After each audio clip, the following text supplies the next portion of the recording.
you to do that. Yeah, we'd encourage you to do that sooner than later so that we're not kind of blooded up at the last minute trying to get those certificates to you and cause any, undue delay. If you have any questions about how to do that or what the process is or anything like that, get hold of Kelsey Henson. She's on, and she sends out the announcements every week, and she can help you figure out what it is you need to do. But I would just say, on her sake and on your sake, try not to wait till the very end or the very last moment to try to do that, because it could unfortunately end up in some delays. So we hate to see you paying a late fee for your license. So anyway, so enough about that. This is the last one of the year, and we think we had a good year. So we're going to wrap up the year with Dr. Bartell.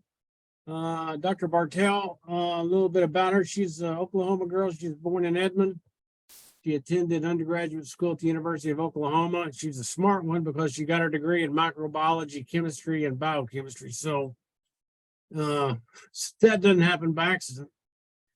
She attended medical school at Oklahoma State University, did a residency there in psychiatry and a fellowship in addiction medicine. So she is now the medical director for the CARES program, which is a new structured outpatient substance abuse program we have here in the Department of Psychiatry, OU Medicine on the Health Science Center campus. And so that's been going on for maybe a month or two now, and we're beginning to expand and develop that. So we're very happy to have Dr. Bartell with us as the medical director. And today she's going to talk with you about MAT, particularly for opiate use. So I've heard a little of this presentation before. It's very good. So Dr. Bartell, we're glad to have you. Thank you for giving us this talk, and we'll turn it over to you. Thank you. Let me get my screen shared. Let's see. This one. All right. Are you guys seeing the presentation slide? Yes. Okay. All right. Well, like you said, my name is Tiffany Bartell, and I am the medical director here at the CARES program, which we just rolled out at OU.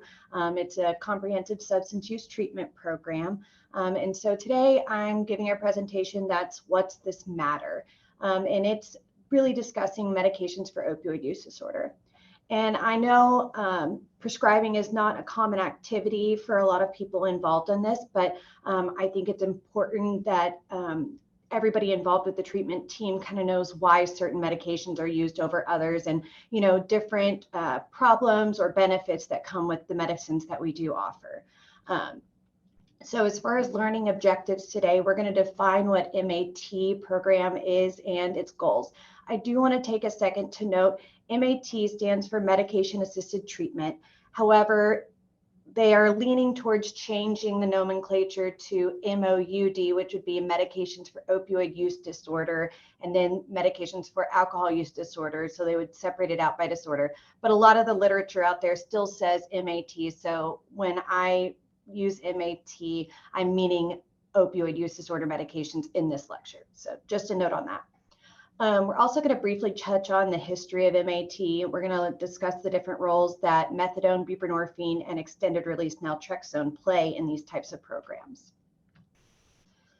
So I always like to make my topic relevant to us, and this just kind of puts it into perspective. So this graphic is looking at the number of national drug-involved overdose deaths from 1999 to 2021. And as you can see, as a general trend for all the substances, we see an increase.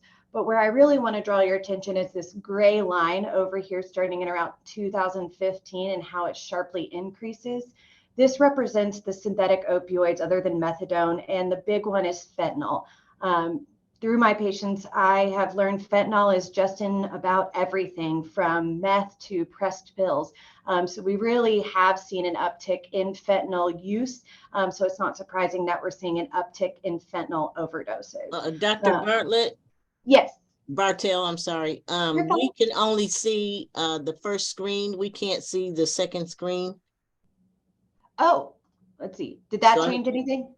I think you have to go to you have to click on the You present need so to it go to doesn't presentation mode, yeah. on presentation mode. Let's see. Well, I'm in presentation mode on my side. Let's see. There you go. Now you're moving forward. Does that show the whole slide or the slide with my notes? We can see all the slides in the left column, and then we Okay. can see the slide with the number. We can see slide 3. Let's see. How does that work? Do you guys see the slides now? I think you have to go to. Do you have to go to slideshow? Yeah, I click slideshow, and what it does is it gives me 2 screens. Let's see. Oh, well, I'll make this bigger and we can just go from that. I'm not very tech savvy, but okay. So this was the graphic I was talking about. As you can see, the gray line right here is going to be the one that represents the synthetic opioids, particularly fentanyl. And then just to point out our other opioids that we have here is this blue line, which is going to be our prescription opioids, so our pain medications. And then heroin is going to be this other darker blue line hidden right in there. So the general consensus is we're seeing a higher number of substance use related overdoses, particularly those associated with opioids. So in a general term, what is medication-assisted treatment? Well, basically, it is a whole patient approach that's going to use a combination of treatment modalities, including medication, behavioral therapies, social therapies such as case management. So we're really going to be coming at it from different sides of things. And medication and psychotherapy really play a huge role in this type of program. So in general, the goals for an MAT program are to reduce illicit opioid use, to increase the number of people in treatment, as well as how long they remain in treatment. We want to reduce the amount of criminal activity that we're seeing associated with substance use, so things like robbery and theft in order to obtain funding to be able to purchase the substances, or even the actual theft or robbery of the substance. And then also things like prostitution and things like that we can see associated with it. We also want to prevent opioid overdose related deaths. That's in theory by using a prescription medication, and in that we know how much they're getting, what the dose is. So it's more of a harm reduction strategy. And then we're also hoping to reduce the number of infections and complications that we see associated with injection behavior. So things like chronic abscesses that become septic or throughout the whole body, and then also our bloodborne pathogens like hepatitis. And then of course we want to improve their function in everyday life, because usually by the time they have come to us, their whole day, their whole life is around getting, planning, using, and recovering from substances. And so they're not really functioning in everyday life. Now this graphic, it just shows that we do know MAT works. So basically this is from a study that looked at 4 different MAT strategies, and they compare it to no medication interventions. And as you can see, in all 4 of the studies that they looked at, MAT was more successful than no medication alone. So we do know MAT works. Now, as far as the historical timeline for these, just like a lot of the things that we experience with mental health, it's new, it's upcoming. We're still developing things every day. And the same is true for MAT. So as you can see, really our timeline begins in 1972 when we have the approval of methadone for the use of maintenance treatment for opioid use disorder. And then 2 years later, we had legislation that created opioid treatment programs that were allowed to dispense methadone. And then we had some quiet time, and then 10 years later, the FDA approved naltrexone, which we'll talk about. And then in 2000, we had the passage of the Drug Addiction Treatment Act of 2000, or the DATA waiver. What this was is it was legislation that was passed to allow physicians to be able to prescribe buprenorphine in the outpatient setting after completing specialized training. Now, I do want to note, as of this year, that legislation is no longer in place, but I did want to mention it because it was a big step in the war we have against opioids. Then in 2002, the FDA approved buprenorphine. In 2010, we approved extended release naltrexone. And then just 6 years ago, the FDA approved long-acting injectable buprenorphine. So pretty recent developments. Now, as far as medications for opioid use disorder, there are really 3 categories. Now, when it comes to opioid receptors in the body, there are 3 or 4 depending which literature you look at. But the one we're really concerned with is the mu-opioid receptor. The mu-opioid receptor is the one that's responsible for all the characteristics we associate with opioid intoxication. So it's really the receptor that we care about when we're looking at strategies to help with opioid use disorder.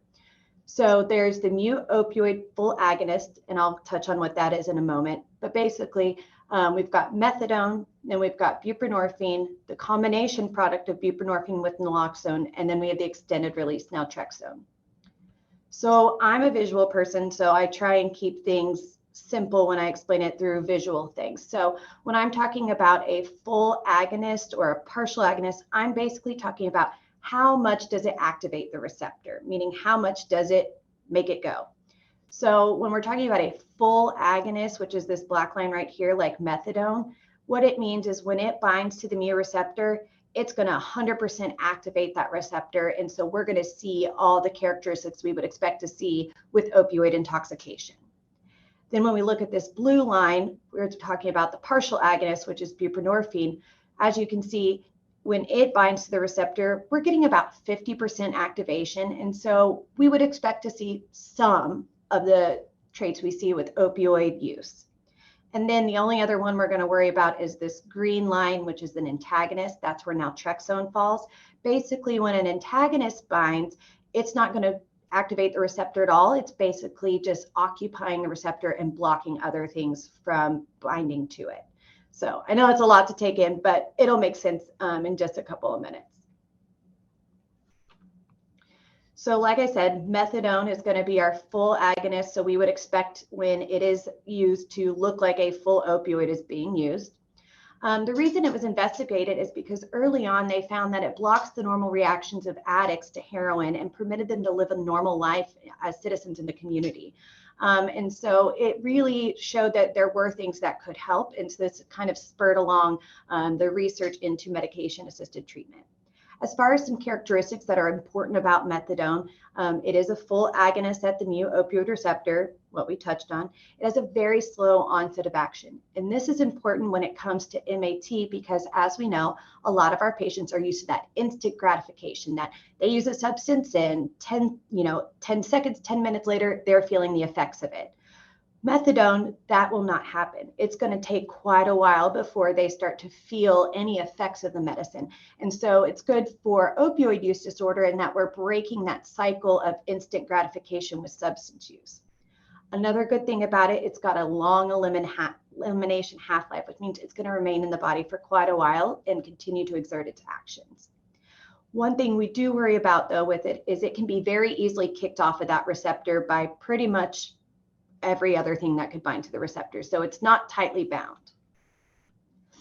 So we do know there are a lot of benefits to methadone. There's a reason it was the standard of care for so long. So we do know because methadone is a full opioid, it can provide really good pain relief.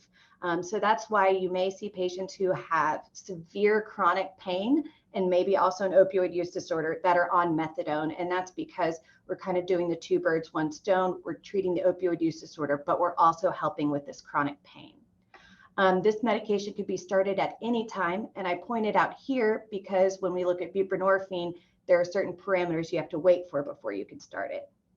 In general, as the medication alone, it is going to be less expensive than buprenorphine or the extended release naltrexone. Another really great thing about it is methadone can only be used for opioid use disorder if it's provided by an opioid treatment program, which are federally designated centers. To be a part of those programs, there are additional requirements that you must do that usually involve things like individual and group therapy, case management. So there's more services that are required and involved in the treatment if you're receiving methadone. So that's another benefit. Because it is an opioid, it's going to suppress withdrawal symptoms when you take it. It reduces cravings, which is important because we know a lot of our patients, they go back out to use because the cravings get so intense. We're hoping that it reduces the use of illicit opioids by the fact that we are prescribing it, they are getting it. We hope that it reduces death rates related to overdose, again, because we know what's in that methadone, we know how much they're getting. We're hoping to reduce the criminality as well as reduce the transmission of infectious disease.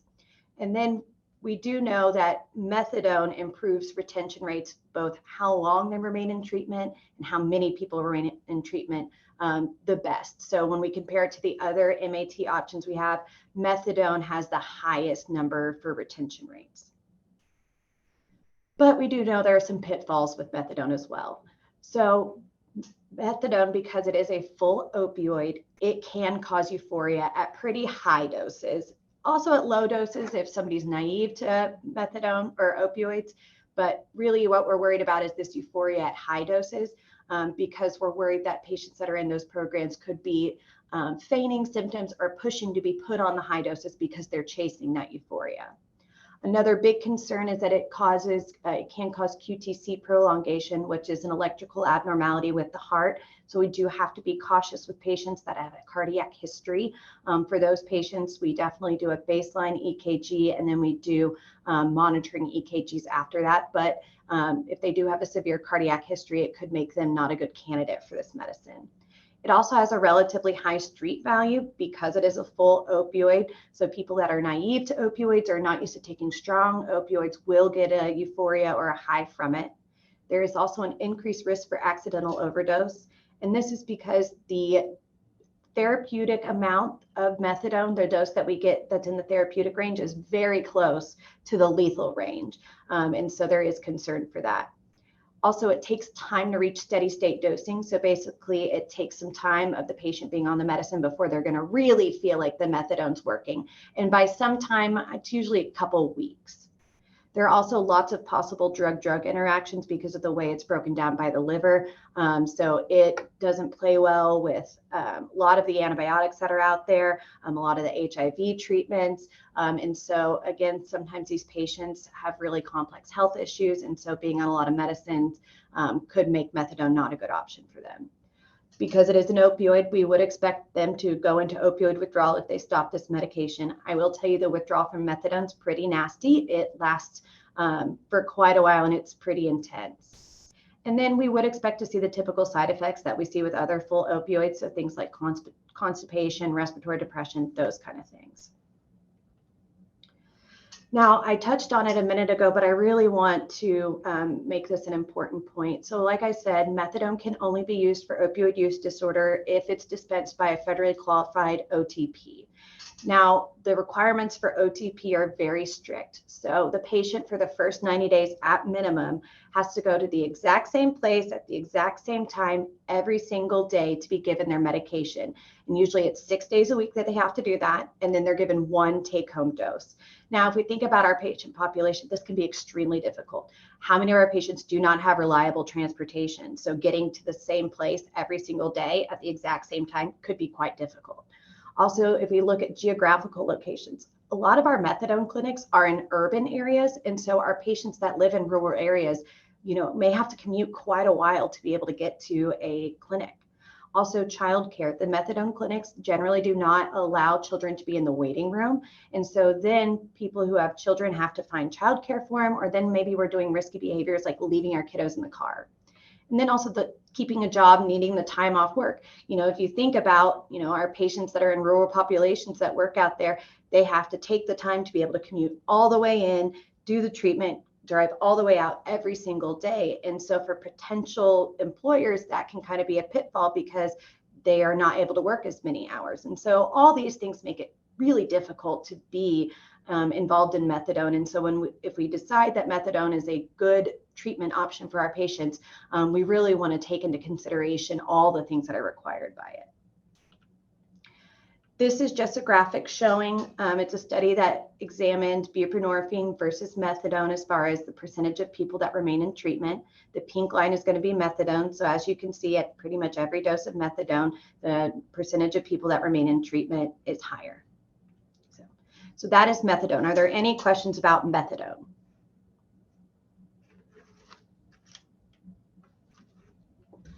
All right. So you have to come every day? So for the first 90 days, you have to go at least 6 days a week before they'll give you even one take-home dose. After 90 days, if you've made it 6 days a week for those 90 days, then sometimes they will bump you up to where you can have 2 take-home doses. So it's really cumbersome. So you have to have transportation, you gotta have childcare, you gotta not have a job. Yep. Yep. That sounds Exactly. almost like an inpatient thing. Right. That's why, when somebody is like, oh, I want to go on methadone, I'm like, wait, let's really look what that involves, because it's a lot. That's a commitment. Mm-hmm. What's the longest an individual can be on methadone?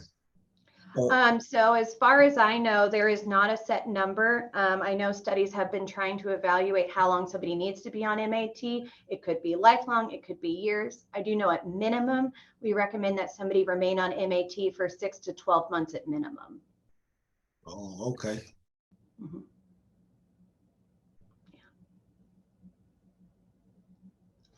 Alrighty, so next we will look at buprenorphine. And if we look back at our graph, buprenorphine was the one that falls right here in the blue.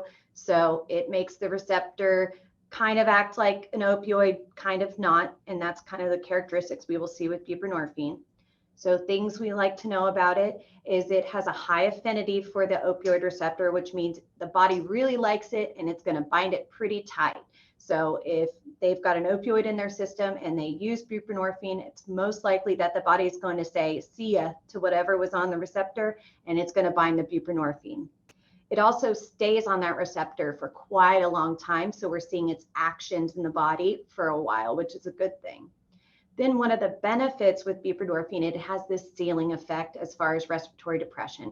And what we mean by that is at a certain point, even if you use more and more buprenorphine, we're not going to see an increased risk for respiratory depression. So with like other opioids, the more you take it, the more risk you have of respiratory depression. Buprenorphine, not the case. So that's one thing we do like about it. One thing I want to note is it's got poor bioavailability when you take it by mouth, like taking it by swallowing it. And so the formulations have had to be tweaked a little bit, and I'll talk about why that's important. So what are the pros of buprenorphine treatment? Well, we do know it reduces accidental overdoses because in theory, they're using a set amount, they have a set schedule of what they're taking. They're not getting something off the street. The risk of overdose is less compared to methadone, and that's because with methadone, we said that the therapeutic range is very close to the lethal range, not the case with buprenorphine. We were hoping that it decreases criminal activity. It does improve treatment retentions better than people who are not getting any kind of medication treatment, but not as good as methadone. A benefit is it can be prescribed in the outpatient setting. So they can go to a doctor's office, they don't have to find an OTP. It can be done in the outpatient setting. It's also got flexible dosing schedules. And we mean a couple things by this. We can adjust the doses day by day. We can do, like 8 in the morning, 4 at night. So there's wiggle room with it, whereas the methadone is given at the exact same time every day. We're hoping to reduce cravings. And then the benefit of this over methadone is that the therapeutic dose is achieved much faster. So with methadone, it was weeks. With buprenorphine, we can get them to the therapeutic dose in a couple of days. So that's another benefit. Now, as far as the cons, there is a whole rule set with actually physically taking the medication, and that can be difficult. So in general, we recommend no smoking, eating, or drinking 30 minutes before and after taking the medication. When you actually put the medication in your mouth, and this is specific to the under the tongue, it somewhat applies to the cheek strips, but mostly under the tongue, you have to let it dissolve completely in the saliva, which takes about 10 minutes, and you're not supposed to talk or anything during that time. And so that 10 minutes can be difficult. The other thing is a lot of my patients tell me it doesn't taste very good. And so that can cause some nausea. And it's important to let the patient know, like, hey, if you swallow it, it's not going to work. So actually taking the medicine can be kind of cumbersome. Just because this is a partial opioid, we do see a withdrawal if they suddenly stop it. The withdrawal would not be as intense as we see with something like methadone, but there's still that withdrawal syndrome. There is the potential for diversion because it's got opioid qualities. The one hard part about starting buprenorphine is the patient must be in mild to moderate withdrawal before this can be started. And this is why. As we said, the body really likes buprenorphine. So say we have some sort of pain medication in our system and we take the buprenorphine, our body's going to recognize the buprenorphine, say, hey, we like this better, and it's going to kick off that pain medication that it was bound to. This kickoff of the receptor is called precipitated withdrawal, which is basically like withdrawal times 10. People are really miserable, really sick. Sometimes they have to go to the hospital because of nausea, vomiting, diarrhea. So it's really, really uncomfortable. So the reason we want them to be in mild to moderate withdrawal is because at that point, we believe the body has naturally started to let go of some of the pain medication that we might have in our system, and buprenorphine can bind and start to exert its effects to kind of balance out those feelings of withdrawal. So we need them to be mild to moderate withdrawal. When it comes to fentanyl, I've just learned by life that they need to actually be in severe withdrawal, but that's a big problem, is they need to be in some sort of withdrawal, and that can be really hard for patients to reach that point and to hold there to be able to get the medication. So starting buprenorphine can be a little bit difficult. Buprenorphine, as far as pain control, it will help some with pain, but not near as good as methadone. How long it helps with pain is also much shorter. It's like 4 to 5 hours. So if you see a patient that has chronic pain and they're on buprenorphine and they're getting it for pain, they're probably on smaller doses several times a day, because how long it helps with pain is very short-lived. One thing we do worry about with buprenorphine is there's still the risk for overdose, especially if it's combined with alcohol, benzodiazepines, or barbiturates. Basically, I explain it to my patient. All these kinds of medications make your body want to not breathe. So when you add more and more on top of it, we're just increasing the chances that you won't breathe anymore. And then side effects, it can cause you to be drowsy or feeling kind of out of it, some nausea, vomiting, headache, constipation. And then rarely it can cause swelling in the lower extremities, but that one's not that common. If they get it, we give them a diuretic and usually it's fine. So what this graphic is looking at is just confirming what we know about buprenorphine, that it does reduce opioid cravings. So this orange line right here is going to be placebo. And then down here, these other two lines are going to be our buprenorphine products. So as you can see, it does a better job at reducing cravings.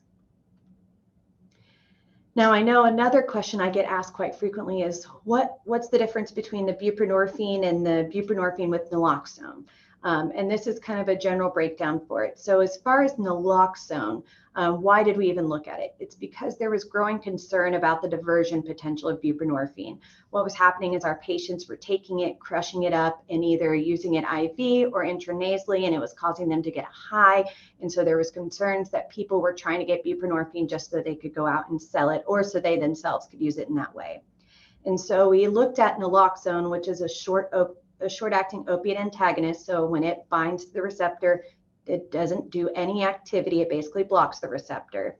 And the reason we looked at it is because if you have opioids in your system and you use naloxone, you're going to go into moderate or severe withdrawal. And so it creates this really uncomfortable situation. And so we combined it with buprenorphine with the intention and hope of reducing the potential abuse of it. In the actual medication, it's used in a 4-to-1 ratio. So it's available with 2 milligrams of buprenorphine with 0.5 milligrams of naloxone, and then 8 milligrams of buprenorphine with 2 milligrams of naloxone. So what's the point of the naloxone? How does it work? Well, if you take your buprenorphine combination product as prescribed, so sublingually, the naloxone basically has no effect. And this is because it does not get into our system very well through the mucous membranes. So if you take it like you're supposed to, it's going to be like the naloxone isn't even there, and we're basically just seeing the actions of buprenorphine. That's fine. Where the naloxone comes in is if the tablet is taken and crushed and used IV or intranasally, we're going to see naloxone act. And that's because naloxone is going to act faster than the buprenorphine. So because it acts faster, if you've got opioids in your system, it's going to cause you to withdraw. And that withdrawal will present within 15 to 90 minutes of using it. And then after that, it kind of lets go and the buprenorphine will bind. But the reason we use the naloxone is because if they use their buprenorphine that way, the naloxone is going to act first and they're going to feel pretty sick. And so it's helping to deter. But the big take home is if they take their medicine like they're supposed to sublingually, it's like they don't even have the naloxone on board. So I know it can get kind of crazy with all like the different formulations that are out there. And so this is just kind of a summary slide just for you to know. So there's the mono product buprenorphine tablet. It's available as generic. It used to be commercially available as Subutex. It's no longer distributed as Subutex, but we still commonly use the name. Just know that means it's the mono product. That's available as a 2 or 8 milligram tablet. Then we have the combination tablets, which is available as generic or brand name Zubsolv. With generic, it's that 4-to-1 ratio. With Zubsolv, I never really get to use this one because insurance don't like to pay for it, and it's got its own dosing, so I always have to look it up. But I just put it on here so that you knew. And then we have the combination films, which are available as the generic product, and then Suboxone, and that's available in 4 different dosages. So there's a little bit of wiggle room when it comes to dosing. And so this is just kind of what's available for our patients for opioid use disorder. Now, you may have also heard there is an injectable that is not approved for opioid use disorder. There is a patch that's not used for opioid use disorder. So there are other forms of buprenorphine out there. They're just not FDA approved to use for opioid use disorder. Now, the one I'm very excited about, and I have had some experience using, is the buprenorphine extended release injection. It is only available right now by the name of Sublocade. What it is, it's an injection given every 4 weeks subcutaneously in the abdomen. It can only be given by a healthcare professional. So at no time does the Sublocade ever go in the patient's hand. It goes straight from the pharmacy to whoever is going to administer it. Not surprisingly, before you can start the shot, you have to complete it at least 7 days of the oral medication. That's just because we don't want to give you a month's worth of medication on board if you can't tolerate 1 day's worth.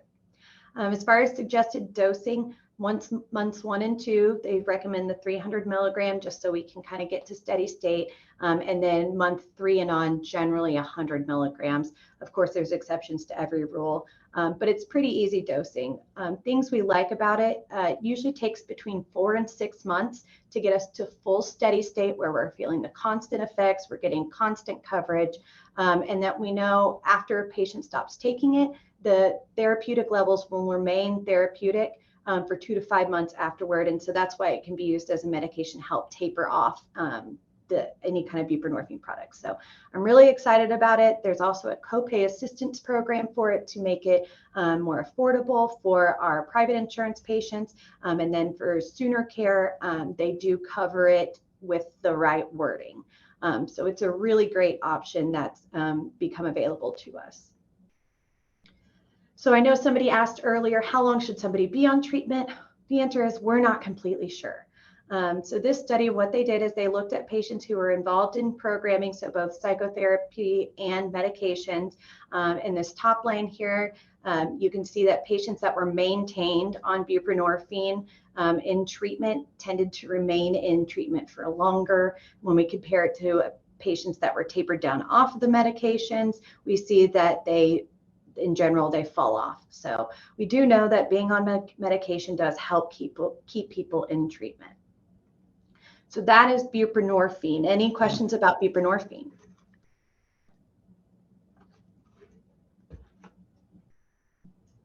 No, I'm just glad that the insurance is covering it. At one time, it was so expensive, it was almost prohibitive, and lots of people couldn't use it. Yes, it is so expensive. I think right now, out-of-pocket costs would be like $1,200. So it's really great that they have the copay assistance program, and then Sooner Care with the right wording, they'll generally approve it. So that's a huge win. Is that a monthly cost, $1,200? Yes, if you don't have any kind of assistance with it, yeah, $1,200 a month. Whoa. Yeah.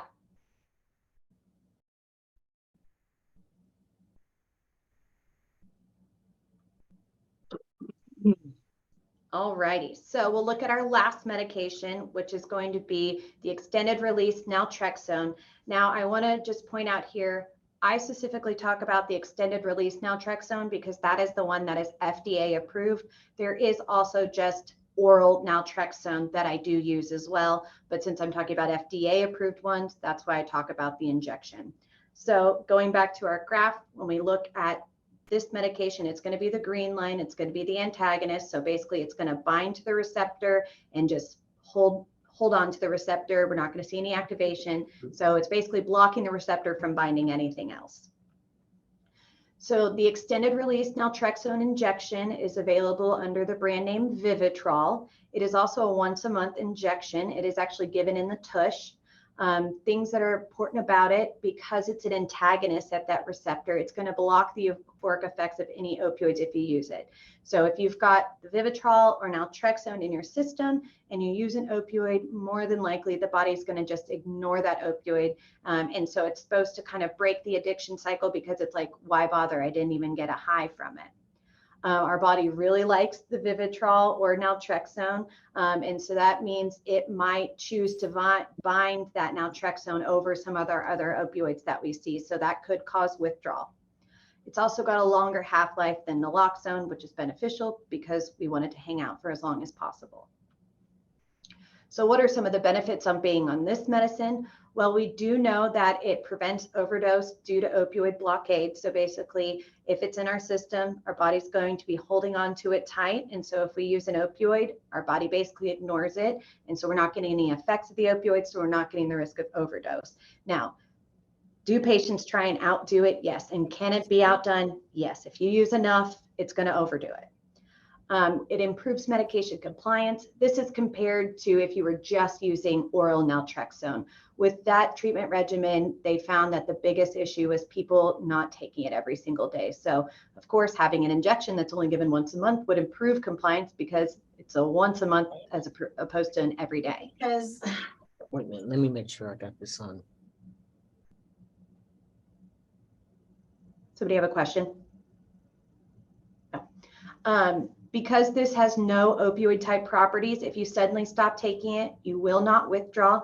So that's a benefit that some patients like. It does improve treatment retention as compared to no treatment at all. It does reduce the craving for opioids. We know that naltrexone interferes with the reward circuitry in our brain, and so we just don't enjoy the high. We don't enjoy the actual using of the actions of using, because we do know that even just the preparation and actual use of a substance can trigger that dopamine release. So it interferes with that, so we just don't enjoy it as much. And then we do know that it reduces opioid use. It was demonstrated in a study by a decreased number of positive opioid screens. Now, cons, there are a few. Because it is not any type of opioid, it is not going to help with pain at all. The biggest hurdle with this one is our patients have to be opioid free for 7 to 10 days before they can start this medication. And that's, again, because our body really likes it. So if we have opioids in our system and we use it, our body's going to kick off that opioid and bind naltrexone, which is going to put us into withdrawal, and we're going to feel horrible. So they've got to be 7 to 10 days without any opioid, which can be really difficult for a lot of our patients to achieve. So that's a big pitfall with this medication. This medication is going to require a longer period of time before we're going to have good opioid craving improvement when we compare it to like methadone or buprenorphine. As far as cost, this one's also pretty expensive when we compare it to oral buprenorphine and methadone. With this one, there is a copay assistance program as well, so that can help with it. Naltrexone in general, as a side effect, we do worry about elevations in liver enzymes, so we use caution in our patients that have a history of hepatitis or cirrhosis, so that's definitely something to keep in mind. The big thing that a lot of physicians are not aware of is if you are on naltrexone for any period of time, your patient is going to lose their tolerance for opioids, which puts them at a higher risk of overdosing if they do return to opioid use. So I always tell my patients, hey, not that I think you're going to, I just want you to have all the information you need. If you were to go back to using opioids, do not go back to using as much as you were beforehand, because it's going to overdo it and you may overdose because your body is not used to that anymore. And so I make sure my patients do know that.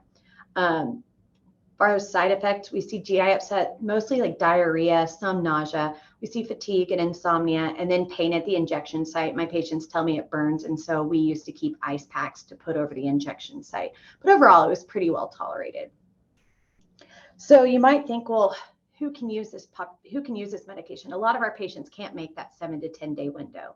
So this is really a good medication for individuals that are involved in professions that maybe do not allow the use of something like buprenorphine or methadone, or somebody who's been opioid free for a long time.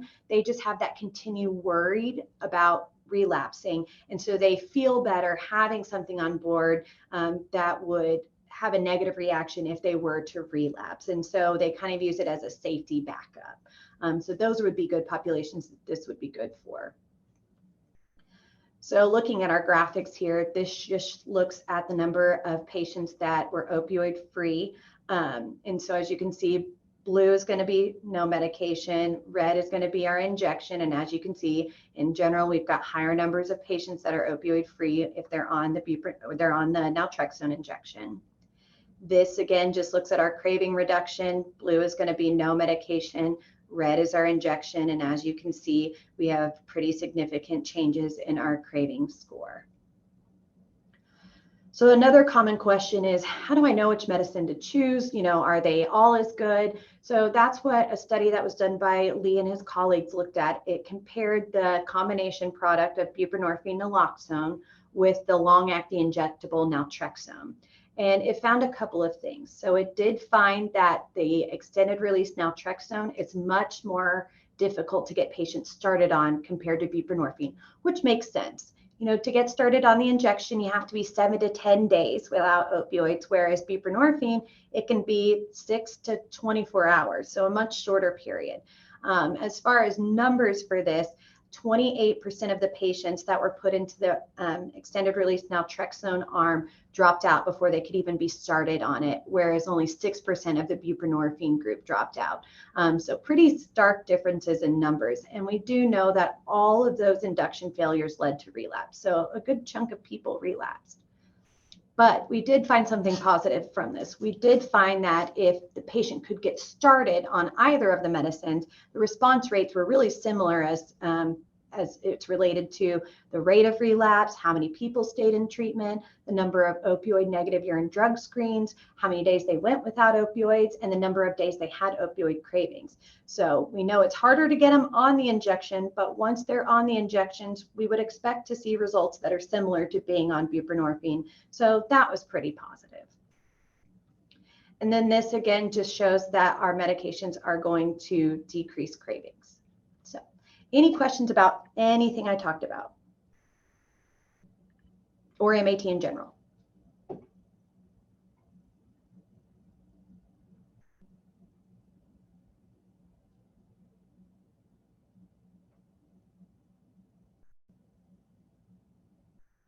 So Dr. Bartel, if somebody was out there, non-physician,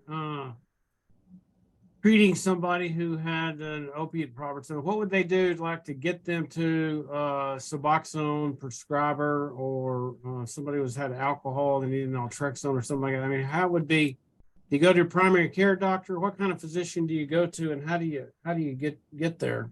So I do know there are some primary care physicians out there that are comfortable doing the naltrexone. Technically now, because the data waiver is no longer valid, any physician can do buprenorphine. It's just a matter of how comfortable they are. But there is a national database through SAMHSA that you can go and look for buprenorphine prescribers, and you can put in your zip code or your state, and it'll tell you buprenorphine providers around you. The other hope is that programs like ours have reached out to community health centers and primary care doctors, letting them know, hey, we do exist. So it's really just, if you might find a primary care physician that does feel comfortable doing it, or they know of physicians that do it. And then there's also the SAMHSA resource where you can just literally, you go to Google and put buprenorphine prescribers Oklahoma. Usually the SAMHSA is that first link right there. You click it, open it, put in your zip code, and it'll give you a whole list. Did that answer your question? Yeah, I think that's helpful for folks to know how to access MAT providers. Yeah, very good. Thanks. Very good presentation. Very informative.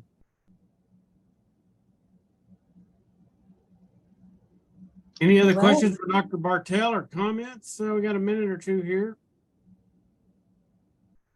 That was a really good presentation. I really appreciate that. Thank you. Thank you. I can tell you in a lot of the training sites, I commonly worked with non-physicians, and they, were always like, hey, if you have time, can you sit down and talk to me about, I would love to know, what my patients are taking, kind of why they're taking it. And so I think it's worthwhile to let everybody know what's going on with these. That does bring up a good point. And you may or may not have a ready answer for this, but if I'm a non-prescriber and I'm LADC person and I'm seeing folks who are on MAT and maybe they're only seeing their primary care, their psychiatrist every 3 or 4 months. In terms of the medications, what kind of things should I be aware of, or maybe questions I should ask to make sure that the patient's, having a good response from the MAT? So in general, of course, asking about side effects. Common ones are the nausea, vomiting, swelling in the legs for the buprenorphine. And then I always ask, hey, are you having any cravings? If you are, how often? And then I ask them to rate, from 0 to 10, how intense are your cravings? And if we're seeing daily cravings that are, kind of creeping up there in numbers, that may be an indication that we're not getting a good enough coverage, that we may need to increase the dose. I also ask them, hey, do you feel like you're experiencing any kind of withdrawal? Because we do know that with the oral buprenorphines, their levels kind of go up and down, up and down. And so a lot of them can set a clock up, they don't have to look at the clock. They can be like, oh, starting to feel this way. It must be about time to take my buprenorphine. So you can ask them like, hey, are you having symptoms of withdrawal? How long are they lasting? Because that can be another indication that we're not on a good enough dose. As far as alcohol, same thing, asking about cravings.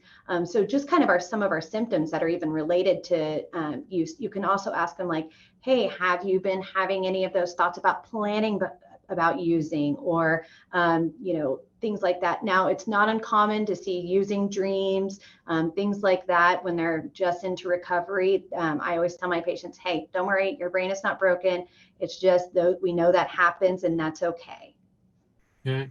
So if we have a patient and they're having some kind of withdrawal kind of symptoms or some cravings, we need to refer them back to the prescriber and say, hey, maybe you need to adjust the dose, or talk with your prescriber about adjusting the dose. And if you're sick at your stomach more than just a stomach flu or something like that, it's a regular basis, they need to go back to their prescriber then to get that adjusted or see if it needs to be adjusted.